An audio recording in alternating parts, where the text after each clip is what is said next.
What is going on, everybody? Back here with another episode of Antics Garage. Some of you have been asking for a personal vehicle on the channel. Well, that day has come because we got a personal vehicle for you here today, but it's probably not one that you were expecting because today we've got a very sick Hummer in here. 236,000 miles on this thing. This is our shop owner's Hummer. So Bill and I, shop owner, wonderful fella by the name of Craig. He's got not one, but two Hummer H2s, 05 and an 07. This one is affectionately the Summer Hummer. And you can see, 236,000 miles, but man, it's clean. It's really clean. So it's definitely worth putting some money into. You can see these frame rails are perfect. So it's a really nice truck, like I said. But the problem is we got a dead cylinder here. Let me see if I can open this with one hand. This big ass hood. There we go. Okay. So here we go. 6-liter Vortec. Cylinder number 7. Dead zo. We're not actually going to probably find out what's wrong with it because this motor's getting sent off and rebuilt and going in his other Hummer. So we're not going to really find out what's wrong with it, but I think it is something internal, maybe a valve or something like that. We're not completely sure. But this video, we're going to be replacing this. Nice fresh 6-liter here. That's what's going in it. And the big thing is we are not taking this hood off. A lot of times doing a Hummer, they say, oh, you got to take the hood off. Nuh-uh, not happening. Not doing it. So we're going to show you how we're going to replace this motor. It's going to be nice. And, we try to be inclusive here at Antics Garage. We really do.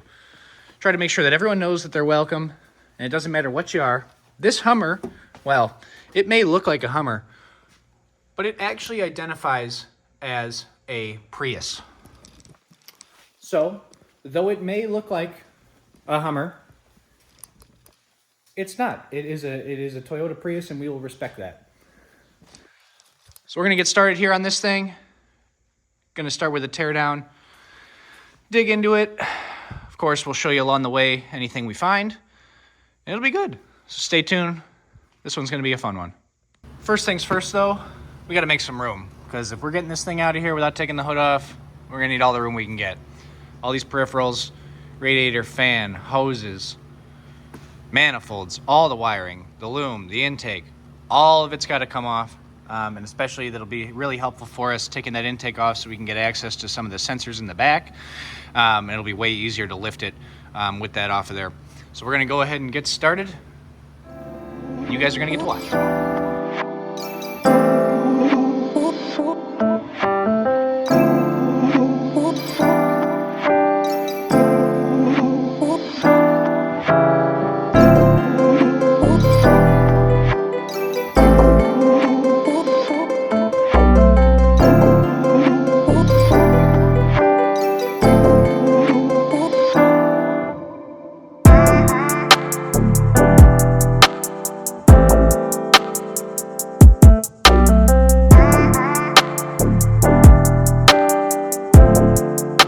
Alrighty, y'all, it's the end of our first evening here. You can see we made some pretty good progress. This thing's almost ready to come out. So you can see all the wiring for the injector, the piping for the injectors and stuff is off. The intake is off. Everything way back in there is unplugged. All the oil sensors and stuff like that's all undone. You can see the whole front accessory drive except for that balancer is off. That we've still got this guy connected here. But the water pump and everything is off. The fan shroud is off. The air box is gone. So we made pretty good progress in the time that we had on it tonight. Honestly, aside from the only issue is, we would have, if you saw in the clip, I was like climbing all over this thing. We don't have the lock key for these wheels, so we can't bring it down even further. So we're step stooling it. I'm like kneeling up on this tire and shit. But, it's like a square body Chevy. You can just kind of sit up on in here and get your work done. So it's not bad. But that's where we're at tonight. I think that's where we're going to leave it. We're letting the floor dry because there's coolant everywhere, even though we had a nice big pan down. But that's the way it goes. So next time we're gonna come back and we're gonna go ahead. There's a couple things underneath that we gotta undo still, but we'll go ahead and get those done. And then just manifolds, motor mounts. Anything else, Bill? Hopefully pull it out on the next time we're here. Yeah. So yeah, manifolds, motor mounts. Then hopefully the next day we're here, we'll be yanking this thing out, and then we'll be dressing this guy up here, getting this thing ready to go in. Alrighty, everyone. It's night 2 on the summer Hummer here. You can see we finally got the key for the wheels, so we were able to get the wheels off the car. That way we'll be able to drop it way down low, make it much easier for us to work on. You'll see it's up in the air. A couple of things we got to do first. Take the starter off, as well as the AC compressor. We're also going to have to get the flywheel bolts out and the bell housing bolts, and we're going to have to support the trans because we don't want to take that lower. There's a lattice like cage on the bottom of these things. We don't want to take that off. So we're going to support the trans so that way when we pull the motor out, it's exactly where we want it to be. We're leaving the manifolds on the motor, and we're leaving the balancer on as well. So we're going to show you how we're going to maneuver it to get it out of the truck. Without further ado, let's get started. Should be good.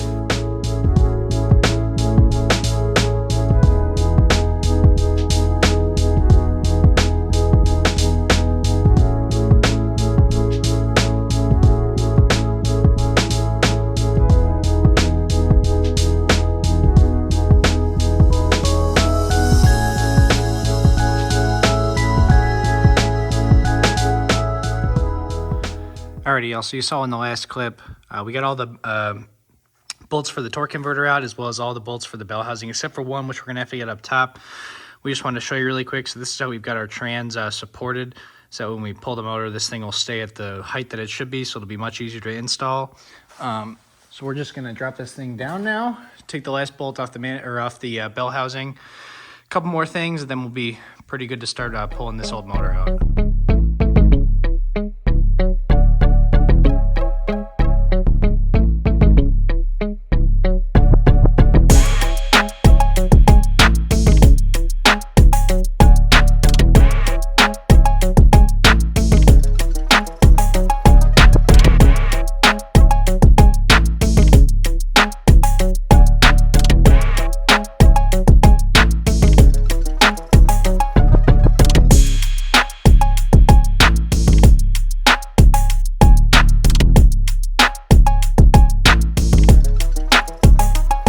Alrighty, y'all, so you can see engine out. If you can tell from the time lapse, we had to take a couple things off while we were doing it. These valve covers had to come off, and this one manifold had to come off just so that we could clear, because it's a little deceiving. You see, you got a lot of room here, but just the distance between the cowl here and this core support up here, sometimes you just don't got enough room. But it's out. You can see the shop's an absolute mess right now. We got our 6-liter set up on the stand here, so we're going to be ready to start dressing it, putting everything on. We're going to show you exactly how we're going to set this up, because there are some key details when you're putting everything on this, like timing cover and the rear cover and the main seal and stuff like that. There's a couple really specific steps you got to take to make sure that your oil pan's going to fit properly and everything, but you got to make sure you do everything properly before you put the pan on, or else you're going to have a bad time. So that's it. That's where we're at right now. If you're ever wondering what an H2 looks like with nothing in it, that's what it looks like. So now that we got this engine out, I'm going to go ahead and start tearing it down. Basically, literally everything but the heads is coming off this. So front cover, rear cover, the flywheel, that manifold, this valley pan here. Got to remove these knock sensors because we're not reusing those. These sensors got to come out. All that's got to come off. So the reason we're doing all that is because this engine's getting sent out and rebuilt and put into this. That's right, ladies and gentlemen, this is the other Hummer. The reason it's sitting out here is because it's also sick. We're gonna replace that brush guard as well, but blue trans, so she's dead-zo, not moving. But yep, this is what that 6-liter is going into. So it's out of the summer Hummer and into the other Hummer. And this one, if I recall, this one's pretty clean as well. Look down in there. I mean, hey, it's Illinois, but I'd say that's pretty darn good for Illinois.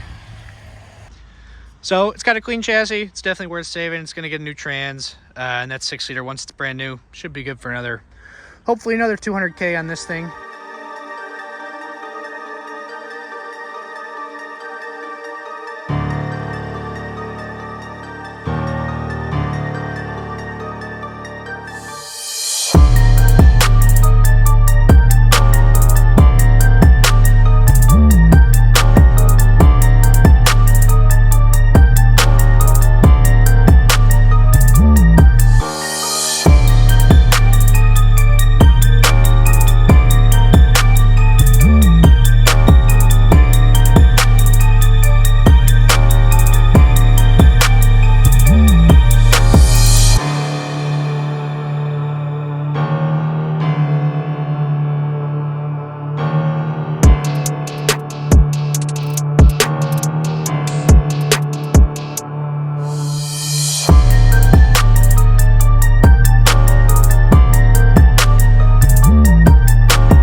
like that, this thing's all stripped down, wrapped up, so we can send it back out.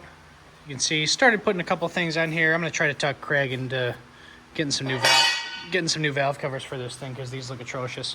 Got some parts over there that we've got cleaned up, but next we're gonna go ahead and get the mop bucket out of the way. We'll go ahead and start bolting some stuff up here. We're gonna leave the manifolds off this time until we get them, until we get the engine in the truck. You can see when we were taking it out, they were kind of in the way, so we think putting them in without the manifolds on will be much easier. Moving over to our new engine here, we're gonna start getting this thing set up. So timing cover, oil pan, pick up that windage tray that's under there.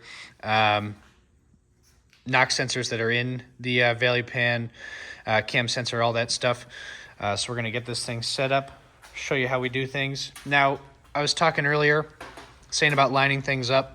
It is possible when you're putting these covers on either side, they can come out of alignment if you do them in the wrong order. So it is good practice, and what we're gonna do here is once we're at that point, we'll throw the oil pan on it first. Yeah, we're gonna throw the oil pan on it. We're gonna throw the oil pan on it first. Jim wants a straight edge on it in order to ensure that the timing cover and the rear main seal cover are lined up perfectly perpendicular or parallel.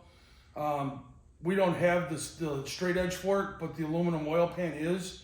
So with the pickup taken off of it, we'll just put a couple bolts in there, use the pan as the flat surface parallel, put the covers on so it lines them up tight, get them torqued down to where they need to be, then roll the motor over and put the oil pan on.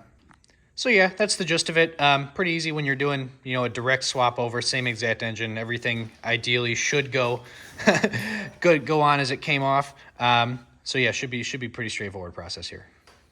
We're here, we got the oil pan off. Obviously, we're using the old parts. This is inside the oil pan. There's a plate that goes over the top of these 4 screws that the pickup sits into. But what we wanted to show you is this right here. This is why you always double check the old parts before you put it in. This is all sludge, garbage, grit. It's all sitting inside this oil pan. We're putting a new motor on. All this has to get cleaned out before we even think about putting this oil pan back on.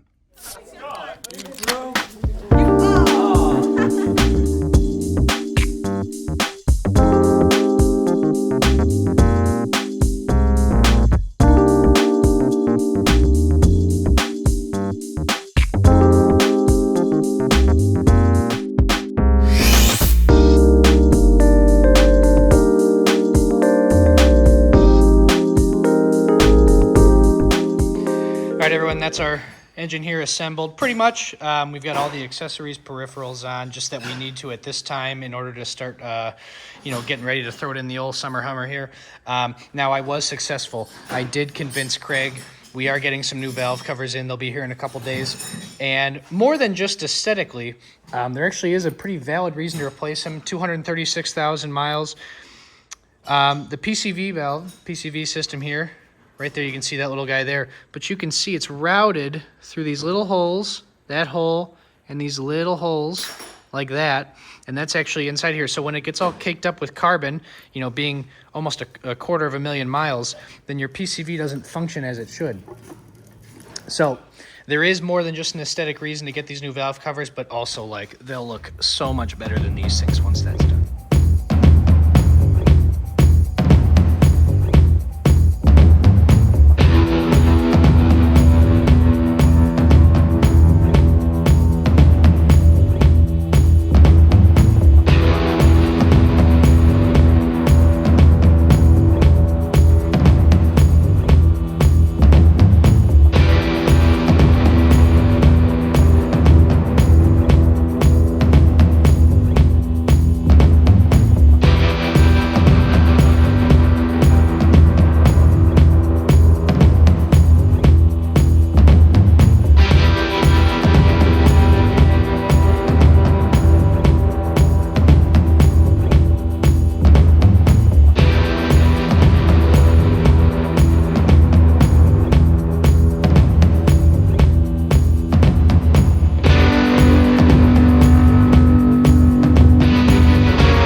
taking just a quick break from the time lapse here just to give you a little update here. You can see, look at our fresh valve covers. Don't those look so much better?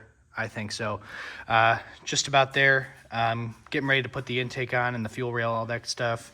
Then we'll be able to put the fan on, belts and everything. Who knows, might be starting tonight, but you know, we'll see, maybe not. Bill, what you got going on over here? I see you're replacing some seals here, some O-rings. Replacing the injector O-rings, taking the old ones off. Obviously, over time, they get brittle and go bad. Replaced the intake gasket, scraped the intake, got all the old garbage off it. Obviously, this engine had a lot of mileage on it, so we wanted to refresh and everything, clean all that up. New throttle body gasket, prepping everything to get ready to go back in.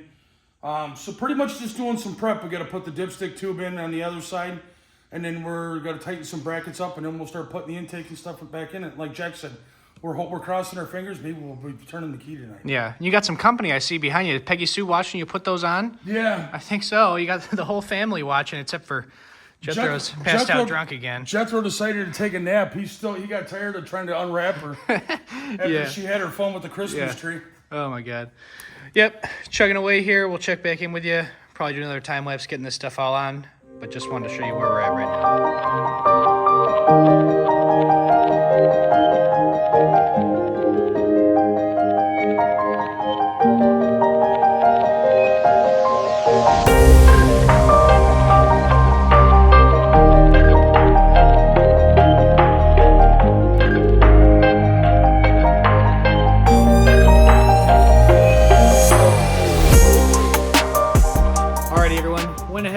Buttoned up a couple of things just after that last time lapse, just to save some time here. So we got the cooling hoses all set up, the air filters on, cooling system's pressurized. We've got oil pressure to it. Just ran it with the the injector's not plugged in. So as always on Ed's Garage, first try. We're gonna see if we're smart or not, right, Bill? Yeah, first time is always the scariest. Anybody that's ever done this knows that. Yep. So we're gonna go ahead and fire this thing up, see if we did it right. Pretty exciting.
Yeah, this thing wasn't running real good before. Here, let me show you guys.